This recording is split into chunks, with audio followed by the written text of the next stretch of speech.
Welcome to Rome. This is The Bittersweet Life with Katie Sewell and Tiffany Parks. Tell Katie that it's your fault that I'm not ready. You know it's true. Say it. What am I supposed to say? That it's your fault. But That it's your fault that I'm still here because you wouldn't get ready for bed and you wouldn't get in bed. yeah, You're admitting it? huh? You admit it? Yeah, Can you say sorry? sorry. But I like you and I like cuddling with you. I know, honey. Anyway, Katie, yeah, he's about to fall asleep and then I'll be right there. Hello, this is The Bittersweet Life. I'm Katie Sewell. I'm Tiffany Parks. And you just heard Tiffany and her son Aurelio in Rome. Katie's in Seattle. Tiffany sent me that little voice memo that you just heard because she was, she will reveal how late? 40 minutes late to when we were supposed to tape this podcast. Well, I mean, to be fair, I did say I'm going to try for 9 o'clock. I didn't make a promise. Right. But I just thought, we were doing pretty well on dinner. But then it all collapsed after that. Right. I really did not want to go to bed. And it sort of fits with the topic of today's show, which is we want to talk about the fact that you recently got to take a trip, and not a trip with your family, but a trip by yourself. Woo-hoo. First time in a long time. Was it the first time since Aurelio has been born? Pretty much. I mean, I went on a trip without them, but it was a work trip. It was when I went to the States to promote my book and also to go to my father's memorial. So it was a sort of it was a personal trip, but it was probably an 80% working trip. And I had fun, but it was a different sort of thing because it was definitely a working thing. Mm-hmm. So, and it was long, and that was actually kind of made it harder in a sense because I was really missing him. And he was also very young. He was only 2.5 or something. Right. So this was just a long weekend. It was great. So it was truly my first, I call it girls' weekend. And now you're back and you're feeling a little under the weather. You're back in the thick of it. Aurelio is out of school for the summer. But we're going to take a moment. Yes. We're going to pause because you had some thoughts about how important that trip was. Even the importance of giving yourself the opportunity as a mother to travel away from your responsibilities. I think it was very important. It was kind of a wake-up call for me. And I wish that I had done it sooner. And I'm not to say that, I want to get rid of my family and, be on my own or anything like that. But I just think, a minimum of a weekend a year, I think, for every mother. And I mean, every father too, sure. But I mean, let's be real. The mothers generally have the brunt of the responsibilities for the child rearing. And so, there are various reasons why someone wouldn't take a weekend away from their family. One being financial, one being guilt. Like you're like, oh, I can't spend time away from them. I think that's probably the most common. It could simply be that you don't have enough time off and you want to spend your rare weekends off with your family. And I get that. And I feel that too. Or it might simply be that you don't really have anyone to go away with. I kind of feel like all of these reasons have been the reason why for me at one point or another. But my friend Maeve, who, if you are one of our patrons over on Patreon, you can hear a bonus episode in which I talk a lot about my friend Maeve, who I went to see and who was singing opera there, which is the main reason that I went. So if you're not on our Patreon yet, sign up at patreon.com/The Bittersweet Life podcast to hear that episode and tons of others. We put out 2 bonus episodes a month. But anyway, so she texted me and she said, hey, I'm going to be in Belgium on these and these dates doing the Marriage of Figaro. I hope that you will come. And I basically said, if Claudio can come, if there's a weekend that he can come, we will all come. And if he can't, I will be coming alone. I made the decision in the moment. I kind of claimed that for myself. There was something about that trip. As you will have heard me say in a recent mini episode, I love Belgium. It's one of my favorite places in Europe. I've been there before, and it's relatively easy to get to. It's not like I have to go to Bali or something, and that would be a little bit bigger of an ask. Like, okay, I'm going to go to Bali for the weekend. So, it's close by. I was going to stay with a friend. The expenses were pretty minimal. So I felt like I could rationalize that side of it, the financial side of it.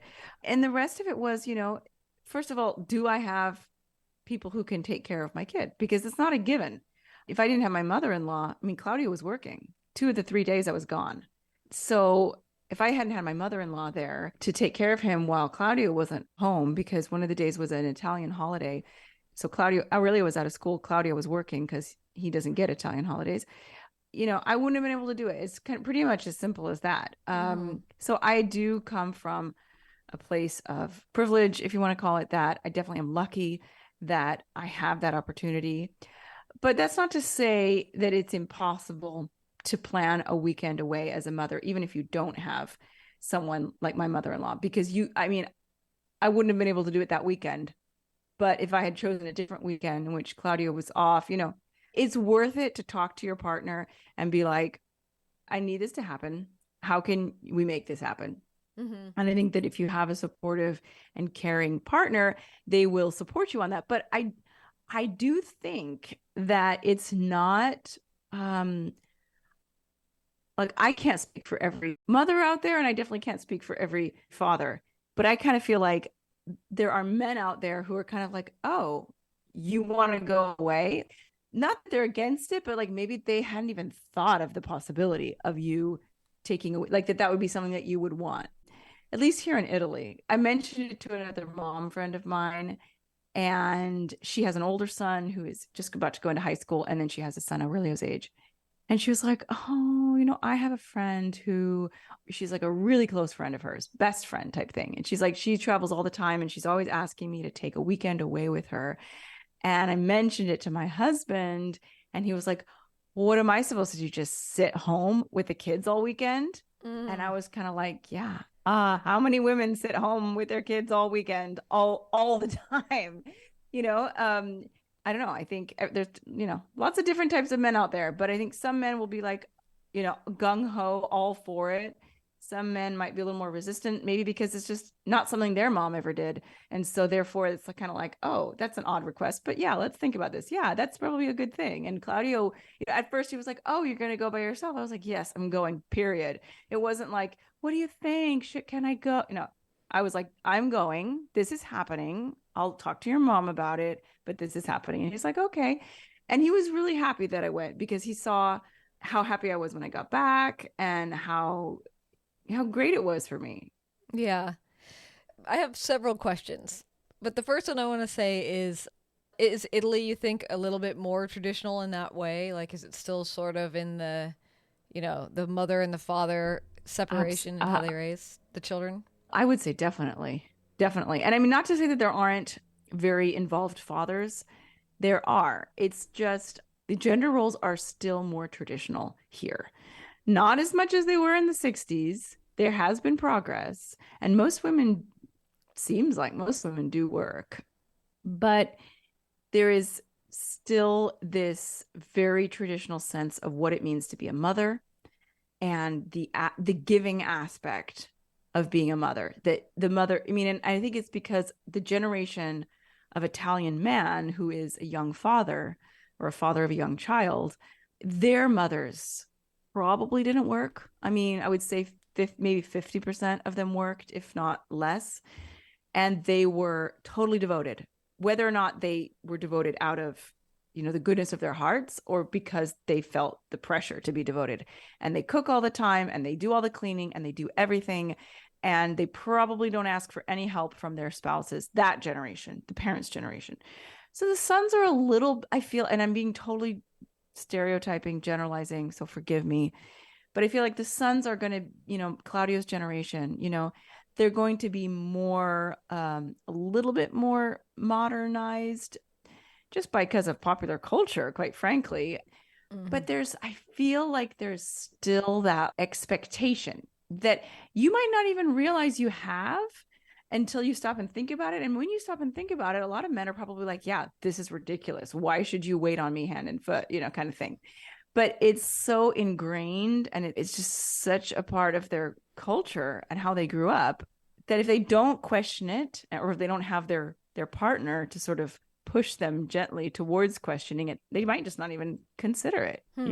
I feel, but again, I'm generalizing, and I'm talking about men in their late 30s, early 40s. I'm not talking about the 20-year-old guys. Who knows what, maybe there's a whole new generation of totally feminist guys out there. I hope there are. But it is a struggle. And Claudio sometimes says to me, like, because I don't really cook. I cook for Aurelio because I have to. Yeah. Because I kind of have to do it. And I'm not a big cook for myself. I'll make a salad. I'll make a plate of pasta. I'll make an omelet. But I'm not like sitting there like looking up recipes and getting excited about it. It's just not me. And I very rarely cook for Claudio. I'm sorry. I'm not actually that apologetic about it because I do so many other things. My plate is so full, and he's not really that fazed by it in general. And so we all kind of take care of ourselves when it comes to eating. But sometimes he will every so often be like, oh, I don't ask anything of you. I never ask you to cook for me. I was like, Claudio, how often do you cook for me? Like, I mean, just put it into perspective. Okay, you don't give me a hard time about not cooking, but you have never once cooked for me in this house. Not that I can think of. I can't remember one time. Maybe when we were in our old place, when we were, still dating or first years of marriage, he might have cooked like twice. Right. And I feel bad. He's probably listening to this and he's probably doesn't agree with me.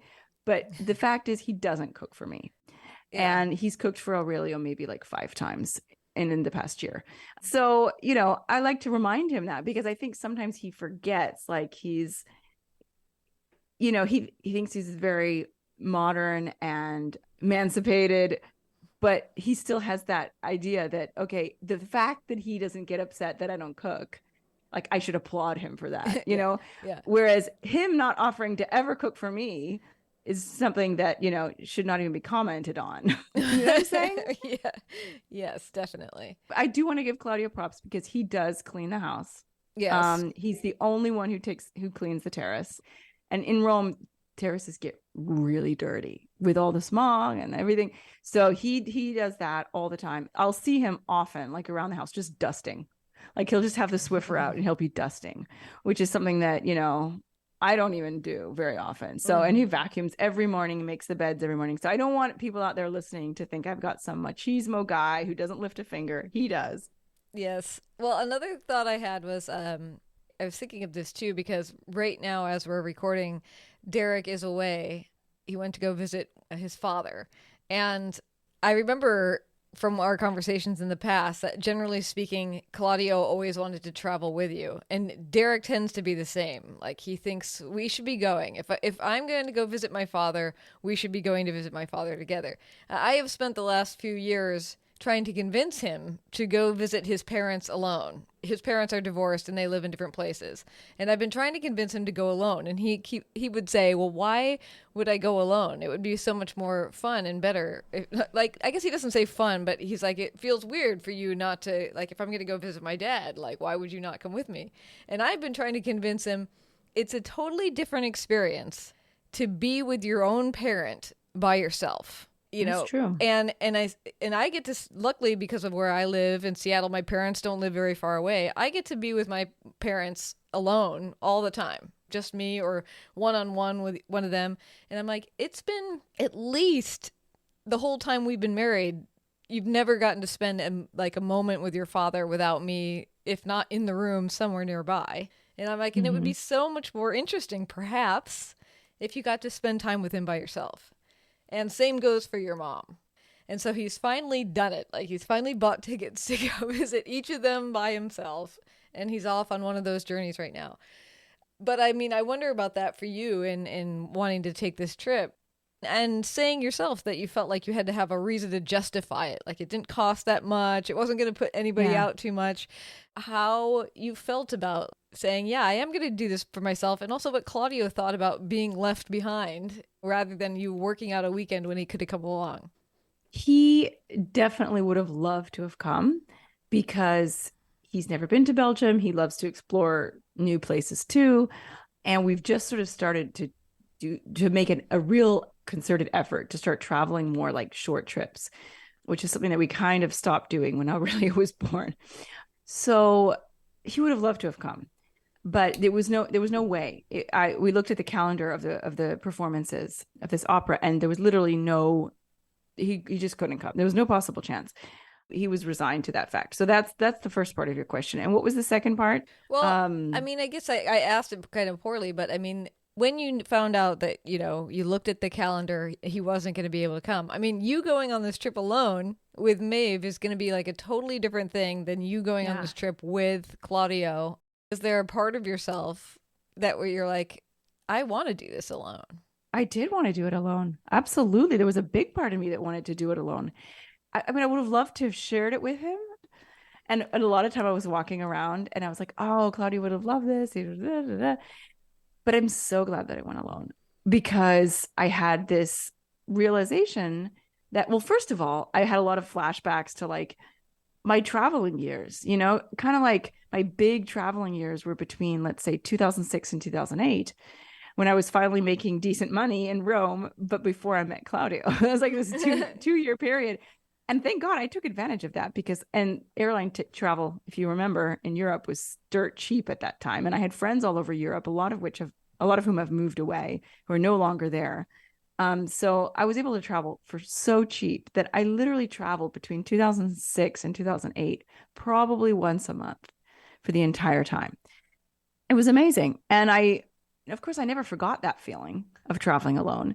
But, it becomes hazy and it becomes distant. And, as I'm walking through the airport, with my little tiny trolley that's like so light. And so, I'm a very good packer now. I've learned how to pack light. So I've got just a little trolley in my purse and I'm walking through the airport and I'm looking at the signs and I'm like, okay, where's the train that I have to catch or which is my gate? And I just had this little feeling of like, oh, this kind of reminds me of those years before I met Claudio when I just was doing this all the time. And and I think traveling alone it's a really empowering feeling because you're like, I'm on my own. I am doing this. I am figuring it out. And I don't know how I'm going to figure it out. I mean, some places are easier than others to travel in, but I was definitely a little bit worried about a train that I had to take to get from the airport to Ghent. And I had to change trains and I only had 8 minutes between trains. And I was a little worried about that. And I'm like, okay, I can do this. I can do this. I can figure out what the train, which platform it is. And reminded me of when my oldest two sisters came to visit me in Rome. And it was their first time in Europe, both of them. And they came in separately because they live in different places. And they were both probably in their late 50s at the time. And neither of them had really ever traveled solo, with the exception of like maybe flying across the US to visit their in-laws or their parents, or I don't know, maybe a little bit, but probably not like a big trip that they were, at least the voyage part of the trip was alone. And I had told my older sister to meet me at the train station in Trastevere and, that she could get the train from the airport. And after I picked her up, she said, it's so funny because I got off the airplane and I'm in Rome, right? So she doesn't speak a word of Italian. She's not well traveled, never been to Europe. And she's like, I got off the airplane and I was like, I have no idea how to do this, but I'm going to have to figure it out. Mm-hmm. I'm just going to have to figure it out. And I think that feeling of like, there's nobody else that's going to help me out here. I've got to do this. And then you do it and it works out. It gives you a real sense of accomplishment and of like being capable. Yeah, for sure. And so all those feelings came flooding back. And then just the feelings of curiosity, of being in a new place. I mean, it was a place I'd been, but, just for a day or two, 10 years before. So wandering through the city, just seeing new people, just a new way of life, a different perspective, it was all just so great. Then spending time with a good friend and a really good amount of time, like 2.5 days where we were together almost all day. We could talk, and it's not the same when you see a friend for a couple of hours. You don't get to go quite as deep. So we had so many conversations. It went way beyond catching up. We got into so many great talks and great discussions. And what really struck me was like this sense of freedom. Mm-hmm. The freedom of not having to be like, what time is it? Like that was the thing. I didn't have to check my watch, except for the night that I was going to the opera, of course. Right. When my shoe broke, by the way, on the way to the opera, as I was walking down the cobblestones, and I stopped and I was like, do I go back? But I don't have any other shoes. Like they were my only dress shoes. I hadn't brought any more dress shoes. So I took the sole off and I just walked on the, anyway, it worked out. It worked out. And then when we got to the theater after the show, they took it into the prop department and they glued it back together for me. But anyway, the point is that wasn't constantly checking my watch. When you have a young child, you're always looking at your watch because it's like either breakfast time or it's lunchtime or it's dinner time or it's time to get to school or it's time to get to bed or it's time, it's piano lesson or it's karate lesson. I've got to get here. How many minutes do I have before, how much time do we have to do homework before we have to go to karate? And how much time do we have to eat lunch? And how much, I'm always looking at the clock, constantly looking at the clock because of course I work on top of that. And just sitting in a cafe. And it's not like I don't go out with friends and it's not like I don't have a social life, but even then I'm always looking at the clock. I'm always like, okay, I've been out for an hour and a half, but I need to get home because I have to help Aurelio do his homework or whatever it is. I think that was the biggest realization, was that I think every mother needs to have at least one weekend a year in which nobody needs her and nobody is calling her. And I said to Claudia, I was like, don't call me. Like, you can send me a few texts once in a while, but like, I don't want to be bombarded with text messages. Like, I'll call you guys like once a day. We'll do a FaceTime once a day and you can text me and I'll send you pictures and stuff at my leisure. But like, I don't want to feel like anybody needs me right now. And I think that was the big thing. Yeah, that's really good. I mean, once a year with that big of a nice realization, it feels like once a year seems almost not enough. I know. And I said, that's the bit of it. I said, Claudia, I'm telling you right now. And I even said this before I left because I had an idea of, how I was going to feel. And as I'm planning the trip and I bought the tickets, I'm getting excited. I said, I think I'm going to probably be doing this like minimum once a year. He's like, once a year? I was like, yes, it's once a year. And he's like, minimum? Yes, minimum. So, I think, and Aurelio's older now. Like, when you get it, I don't think he missed me at all. Like, he was really down the day before and the day I left. Like, he was really like, you're leaving and I'm going to miss you. And who's going to cuddle me? But I think that kid had a blast. He's got to spend more time with his dad than he usually does. He spent one of the 2 nights he spent at his Nonna's, which is like, for him, he loves to spend the night at Nonna's. He had a great time. The second day when I called him, he like was busy playing and he didn't want to come to the phone. Yeah. So the point is, I think if you have a newborn baby, you might not be able to do this the first year, or maybe you will, who knows? But I couldn't have done this probably that first year. But if you have a school-aged kid and you have support, I think it is something every mom should do. Really remind yourself also, like, what are the things that I like? Like, what are the little things that bring me joy? What do I take delight in? Instead of constantly thinking about like, oh, my son would love that, such and such thing, or, or I want to make this meal for my husband. It's, that's not my case because I'm never thinking that, but other people might think that. But, you're thinking, oh my gosh, look at this beautiful cafe. I'm going to sit in here and write in my journal, or look at that gorgeous skirt. I'm going to buy that for myself. Yeah. Yeah. I mean, maybe the way to do it is to say, look, Claudio, I think this would be good for you as well. I did say that. Yeah, I did say that. And he's like, you want to get rid of me. That's what Derek, I was like, well, kind of. I feel like Derek would say that too. And I'm like, no, but also, I mean, that's a conversation for a whole nother day. Like, I never want to get rid of him, but there is something about having the house without, he's gone all week. And I'm sure at certain points I'll feel a little rattly, but also I'm like, ooh, what am I going to do with myself in a house alone? Ooh, how tantalizing. And of course, like, I'll probably just do the same old stuff. Like, I'll work during the day. I'll make myself something to eat, maybe meet a friend in the afternoon. I'll probably do nothing different. But there is also that feeling of like, oh, this is different. I won't have to worry about getting home to like do dinner together, you know? Yeah. Different. Yeah. Mm-hmm. Yeah.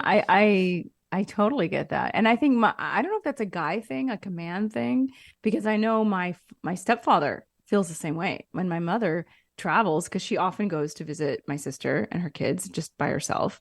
I mean, he totally gets it, and he goes and visits his daughters, but he really misses her. Like, he really misses her. And he had decided that he wasn't going to travel to Europe anymore because he's getting up there and he tends to get sick when he makes long trips. And so my mom was going to come in August by herself.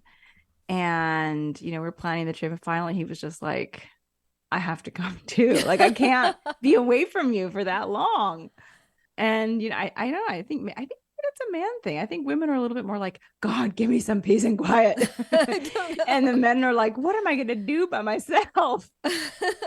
Surely it must be a case-by-case basis. I don't know. I guess so. I do have to say that there is a moment in my day. I try to claim for myself every single day, which isn't much. But, like I said, when you are a working mother, it's not a guarantee to get this kind of time.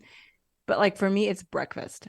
And everybody in the house knows you do not bother mama while she's having her breakfast. And I won't have breakfast with Aurelio. I just won't do it. I mean, unless it's a special occasion, like maybe it's Mother's Day and like we're having pancakes. That's a different thing. On an average day, I do not have breakfast when Aurelio's having breakfast. And even if Claudio's home, because sometimes he works in the afternoon, evening, so he's home at breakfast. If he's in the kitchen, I'm going to wait. I do not want anybody around while I'm having breakfast. And I make my tea in my very special way. And I have, a really simple breakfast, not elaborate, but it's just my moment of peace. And you do not, I mean, if it's an emergency, yes, you can come talk to me. But otherwise, don't talk to me. Like, don't call me. Don't come and ask me to come look at the thing you're making with your Legos. I'm sure it's great, but I don't want to see it right now. Yeah, I totally get that because I'm the same way. I used to be. I can even remember like it going way back. I can remember being in high school eating cereal and my mother telling me like, here's what's going to happen today. And me being like, can we please stop and not talk about this until I'm done with this bowl of cereal? Yeah. So maybe it's a thing. Like maybe everybody needs that sort of buffer zone in the morning. Well, it's nice to have time to wake your brain up a little bit and like just get to read something or, just to wake up. Yeah, I used to work, in an office, and I used to have my lunch at my desk, which let's not even go into that. That's so unhealthy, probably. But I used to have lunch at my desk every day. And my bosses, not every day, but occasionally one of them would come in and like start talking to me about stuff he wanted me to do.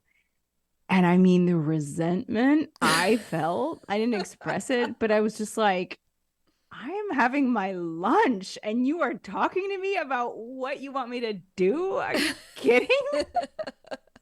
Anyway, luckily, I don't have to deal with that anymore. All right. Well, I'm going to challenge you to try to slide another one of these trips into, can we say the next year? Before 2023 is out. Maybe that's too much to ask, but within the calendar year.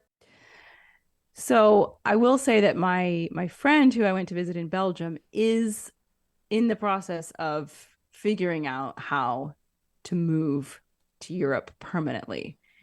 And she's actually so in love with Belgium. She fell so in love with Belgium that she's planning to move to Belgium. Oh. And so I have every reason to believe that she will make that happen.